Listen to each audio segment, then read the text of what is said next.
This series is sponsored by Strongflex, and this episode includes a sponsored segment.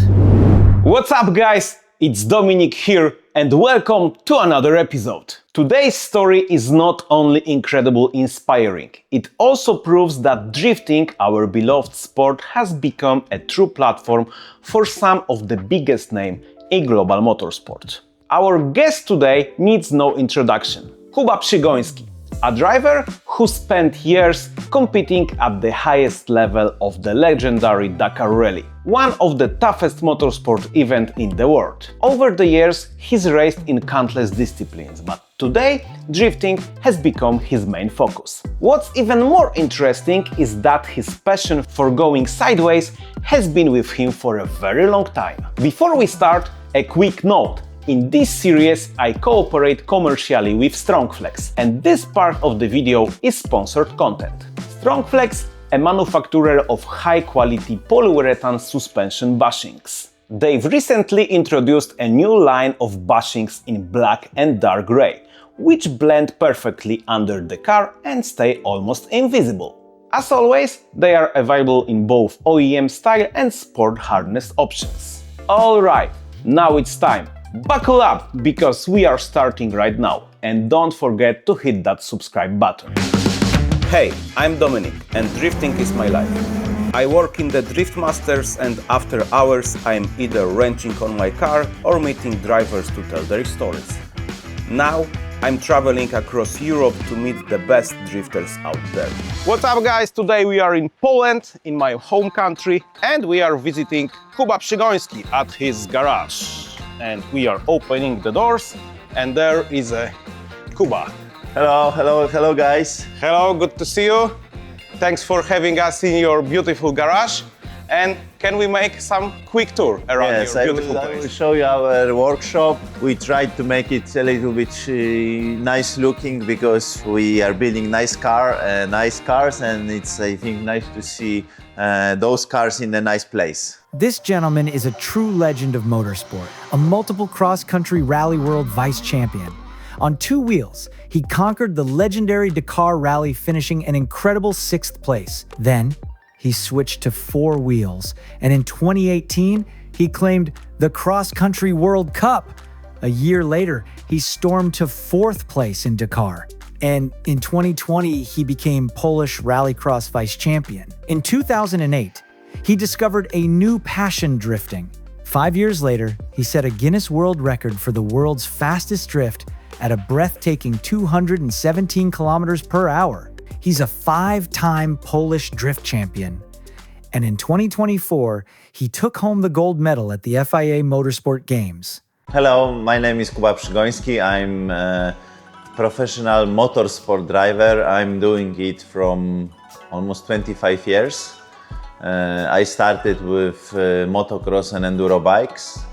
I finished 13 Dakar rallies, 6 with the bike, 7 with the car.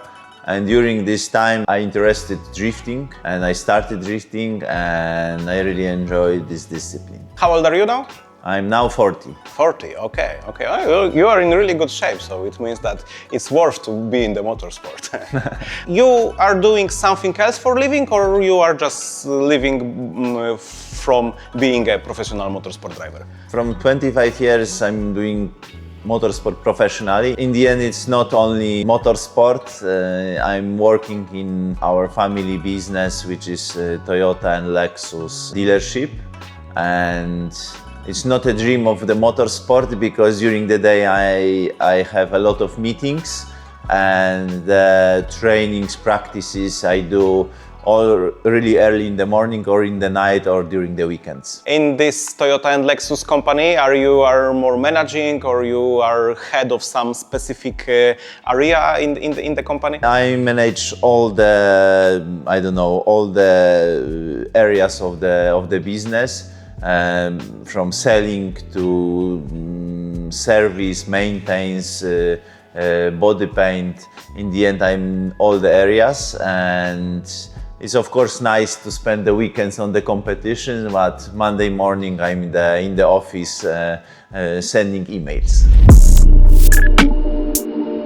Hey, yeah, yeah. Hey.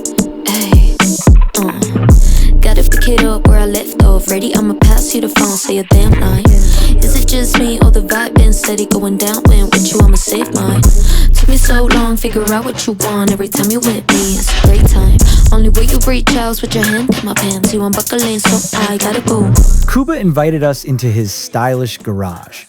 And as you take a look around, it's clear he's got an eye for detail and a real sense of style. What you are doing exactly here? You are building all the cars from the bottom to the finish shape, or you just have a car, let's say, in roll cage with ready engine and maybe put only the body kits? Here in this workshop we are building almost everything, of course. The roll cage we are doing outside because in the end it's 1-2 roll cages per year. But all the rest things we are building, constructing, we are doing it here, and it's maybe not so big workshop, but it's good for 2 or 3 cars.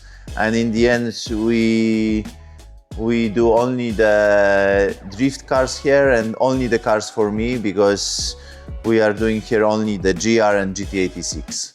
So if anyone wants to build GR86 same as you, it's not possible to call and, hey Kuba, I want to have the same car as yours. In theory, we are able to build a new car for other people, but during the season and during the winter, we have so much work to do that all the guys are working, preparing the season, preparing the spare parts and preparing the cars for our team. Because in the end, it's a lot of work to keep the car in good shape. Okay, and what I see, it's a 2 GR86. This one is with full body, and this behind you is like probably in process of revision after the season. Yes, yes. Which one is a main car, which one is a spare one? All the season we were driving with this car.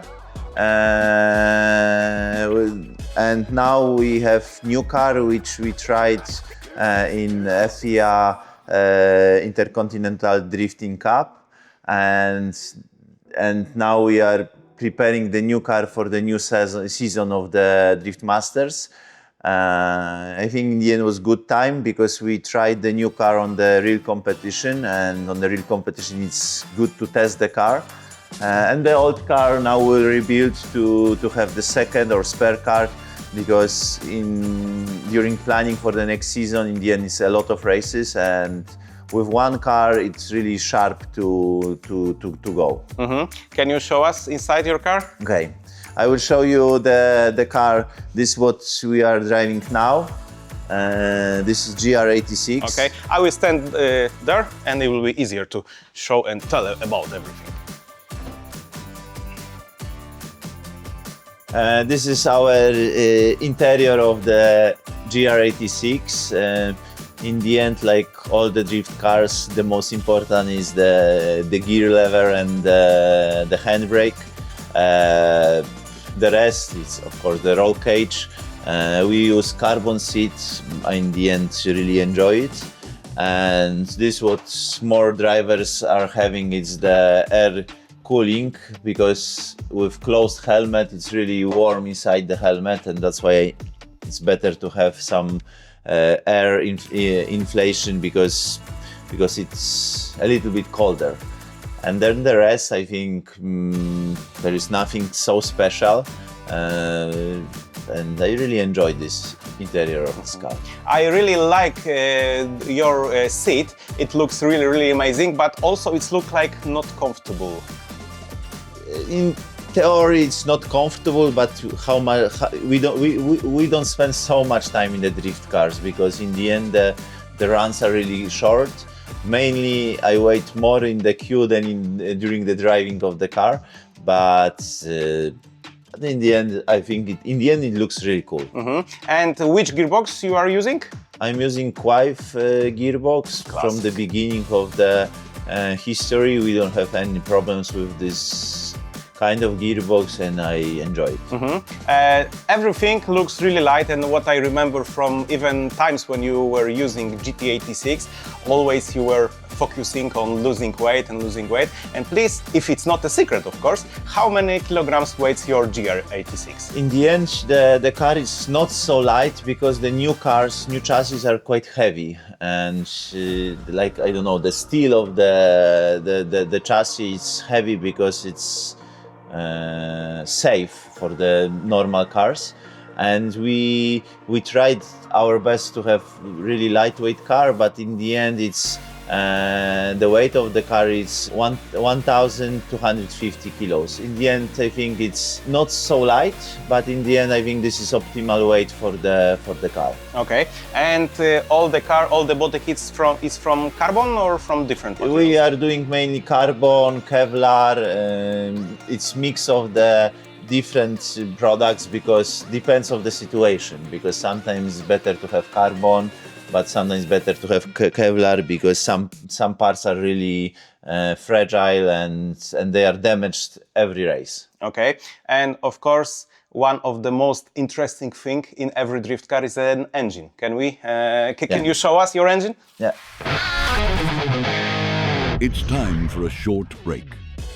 Hey, if you like this video, just smash up the thumbs up button and don't forget to subscribe this channel with notification bell. Currently, I'm working on the new video and you won't want to miss that. So, take care guys and have fun. The short break has ended. But before diving under the hood, Dominic wanted to know, how did Kuba first get into drifting? When you first time met drifting? I was in University of Technology and my friend came with old Toyota Supra. We went for small ride on the roundabout and he showed me the drift on the streets, and then I saw that with 200 horsepower car you can enjoy and you can do something what is amazing. And from this time I saw that this is like really impressive thing to do, drifting. And in these times it was not so many videos or shots in the internet, that it was like really beginning of the drifting in Poland. Once I remember when you were in Dakar Rally, even on motorbike yet, once you told that you have a plan to change from motorcycle to car, and the drifting for you is like some way of preparation to competing in the car. And please tell me how drifting helps you to be, let's say, better and smoother, made the way from the motorcycle to car. Because I started my career with from motorbikes, and I was racing 16 years. And during these 16 years and then last 6 years I was on the Dakar Rally and I was professional rider. And in the end of these 16 years I started drifting. I started racing the car, understanding how the four wheels are working on the track. And this, from the bike to the drift, was quite easy jump. But I knew if I would stop racing on the motorbike, I would try to jump to the Dakar Rally car. And in this moment, I had, I think, 2 or 3 years experience with the drifting, and jumping to the Dakar Rally car was quite easy after 3 years, because I knew how the car goes sideways. I knew that how works the left foot braking, and all those things helped me a lot to have the good feeling of the Dakar Rally car. And I think it was really nice way that from the motorbike to the drifting, from the drifting to the Dakar Rally car, and all the time in the end I stayed with the drifting. Please tell us, because you in the Dakar Rally, you were top-end driver. You were in the group of the best ones and you were always fighting for the winning. And you were also in the group of legends like Krzysztof Hołowczyk, Stefan Peteranzel, Carlos Sainz, the biggest names in the industry. And how they were reacting when they get known that you are also a drifter? During these years when I was racing with Dakar Rally legends like Carlos Sainz or Hirvonen or Leb, those years was the beginning of the drifting like worldwide. And in the end it was not easy for them to understand that drift is cool and drift is nice to drive. And I think this is changing a lot during these years, because now the drift is really strong discipline worldwide. You see it with the spectators, how many people are coming. And also they are understanding that this discipline is getting really proper one and valuable in the end. There was few events where we met together and they were always shocked at how the drift is precise and how strong the cars are and how fast you can go. Maybe you know some things from the backstage, maybe some of this driver also was trying drifting. They are thinking they tried because they were drifting a little bit, but in the end I think nobody from them tried the proper car, the professional car, which is really fast, really, aggressive, what we use in the season. And I think this is changing a lot because still this other discipline don't understand the drift, but the spectators understand it really well. You are using B58 engine in your car, and I believe you were the first driver in European drifting who used that engine. Yes, we are using the B58 engine. It's quite it's good engine for sure. It's part of the future of the motorsport engine in the drift, I think, because the engine is modern. You can get it not so complicated, not so hard like 2JZ, but we spend a lot of time we spent a lot of time to prepare this engine to be to work properly. And the engine is quite complicated to build for me to be safe and to work properly all the time. And this is a lot of hours what we spent it to have the reliable engine like 2JZ. For sure 2JZ engine it's more older, but it's tested more and then it's easier to have proper power with reliability. Mm-hmm. What is the most problematic in this engine? In the end, and everything, the cooling, the overheating, the oil. I think in the end, in theory, if I would start one more time with this engine, I would keep 2JZ. Oh, really? The situation what we saw.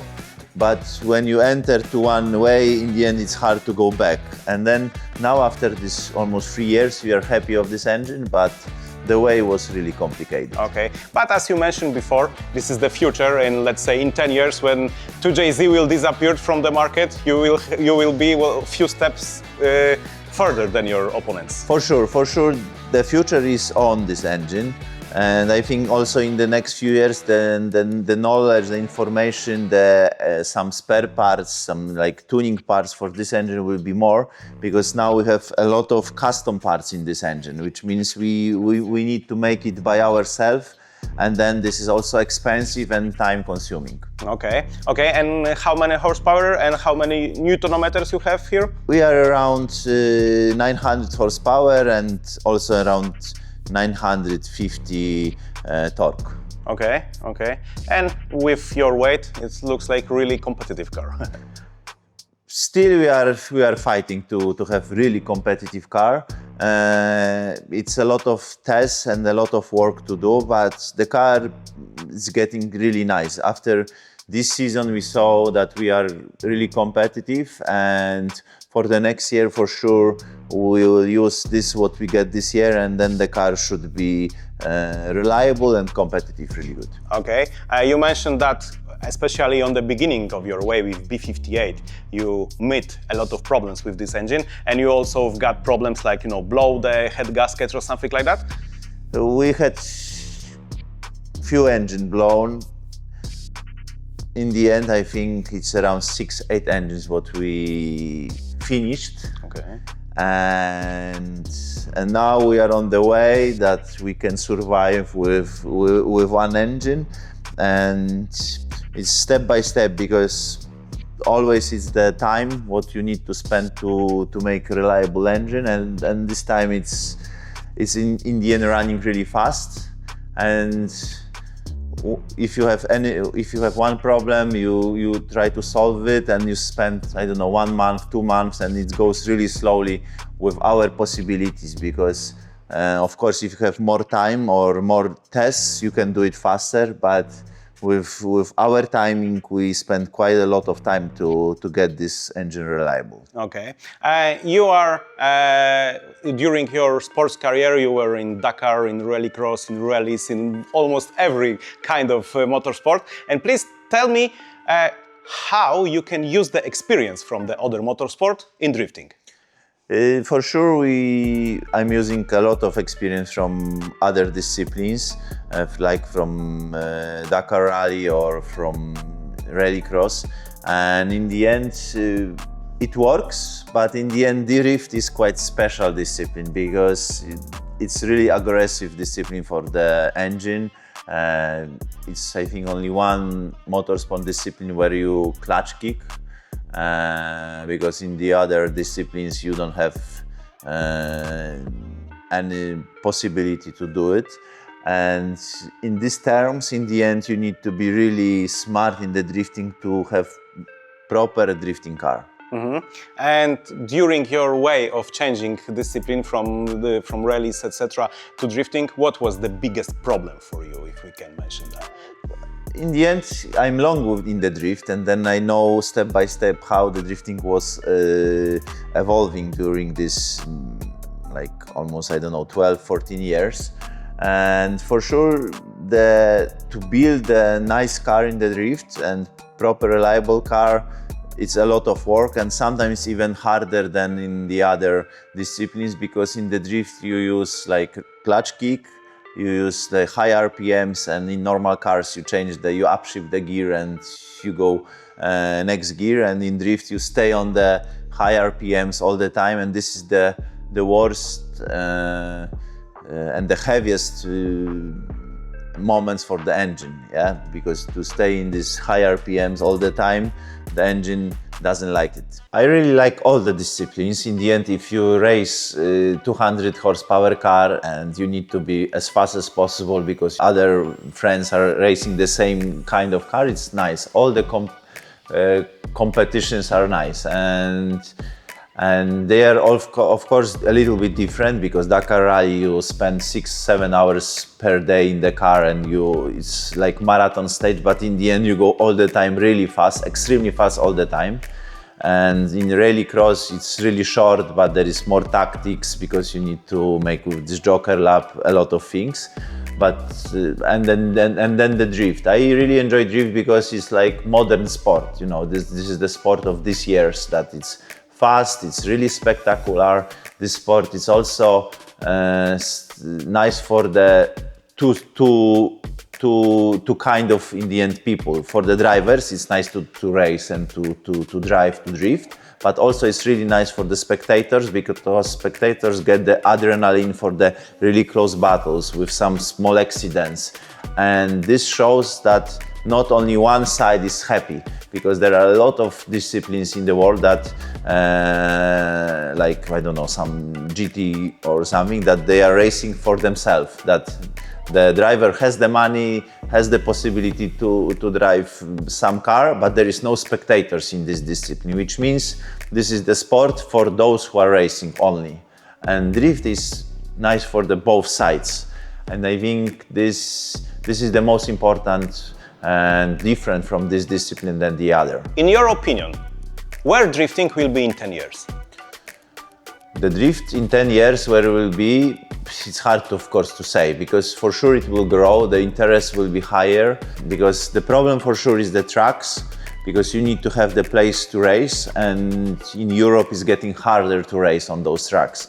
In Poland we have only like 4 or 5 tracks which are available, and in the end, without new tracks it will be harder to grow more, which means to grow discipline we need to have more tracks, which is quite complicated because it's big investment to build new track. Inside Kuba's garage, we were walking around two GR86S side by side. And as you mentioned on the beginning of our chat, this car is a newer one and it's tested on the last competition in FIA Riga. And this one is let's say, your first GR86. And how we can compare this car? What are the differences between this one and this one? They are not so different. This car is new. Of course, this car was damaged in Spain. I had big accident, but in the end, those chassis we rebuilt, and it was driving all the year. The cars are quite the same, because I tried to make the second car the same, not to test anything more, because we can test all the time and then we'll never have the proper car. That's why those cars are quite the same, and in the end it helps us to keep the same two cars in the same shape all the time. Kuba isn't just an active driver competing in Drift Masters. He's also the organizer of the Polish Drift Championship. More than 3 years ago, you also became owner of the Polish Drifting Championship. You are organized it, and from this place I want to say congrats and thank you, because when you start to manage it, all the series was growing up really fast. And please tell me why you decided to be the organizer of National Cup, because as you mentioned before, you are a businessman, you are working here in your company, you are also running all your team, so for sure you are really busy man, and to this you organize all the cup, which is also really time consuming. Why? In the end, I think from passion, but this is the biggest national competition in Europe, and I'm really happy of this. The quality, the timing, the help for the drivers is on the top level for sure. Now during this season we have like 70 drivers from 14 countries, and DMP is working and growing really nice. I think this is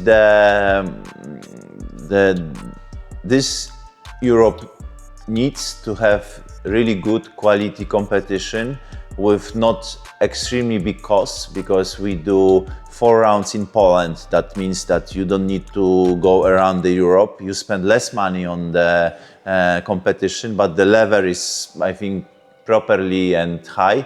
You have really good stream. We are streaming DMP in YouTube. We have English translation, comment translation, of course Polish. We do really nice event with I think around 15,000 spectators per last round.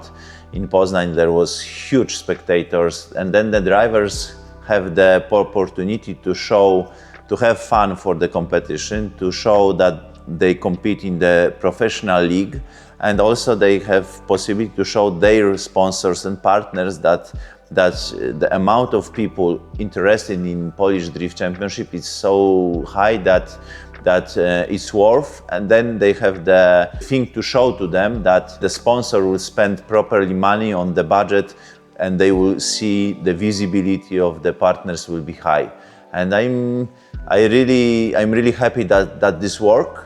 But in the end, it's hard working. It's in the end only passion, because sometimes I'm thinking that why I did it to lose more time. But in the end, we continue, and we hope that this Polish Drifting Championship will become for sure the highest European league, and in the end it is now. But it will be like a step to Drift Masters, which is going to worldwide.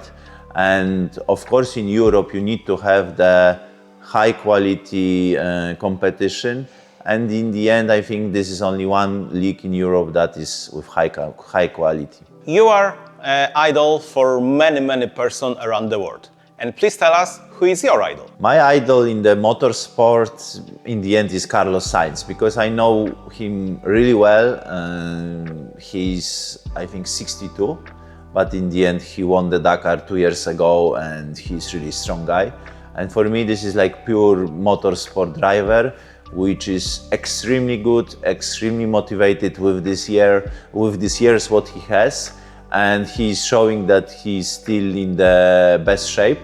And he's my idol because I know him really well, and he's so cool and so nice to talk that we spent it really a lot of hours. We were, I don't know, 2 weeks or 3 weeks in Morocco testing every day new car and setting this car, and from this I saw that this is like a legend for me, and also it's really cool that his son is in F1, and it's big thing to learn your son to be in the motorsport on this highest level, and that's why he's my idol. Drifting, what does it mean for you?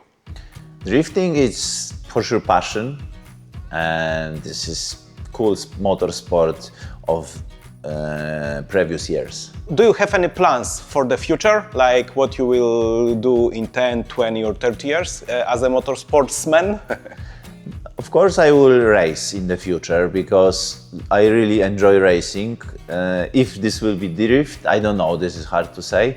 For sure, during normal work, it's really nice to have like some competition or something during the weekend, which is like a goal what you need to achieve. And this helps a lot with stress during the week of working, normal working. You are in big stress, and it's quite hard, and having this weekend, race weekend in your mind, it helps a lot with like all mindset of me, and for sure I will stay racing long, but I don't know if it will be still the drift, maybe not, but it's hard to say. Kuba's dedication to drifting shows one thing clearly: this is the motorsport of the future. Personally, I believe we are only at the beginning of its biggest growth yet. Make sure to subscribe to the channel, because many more inspiring stories from the world's top drifters are coming your way. Hit the notification bell so you don't miss the next episode. It's coming very soon. And don't forget to leave a comment below. Let me know how you like the episode and who you love to see featured next. Thanks for watching, guys. Love you. Take care. Bye bye. See you in the next one.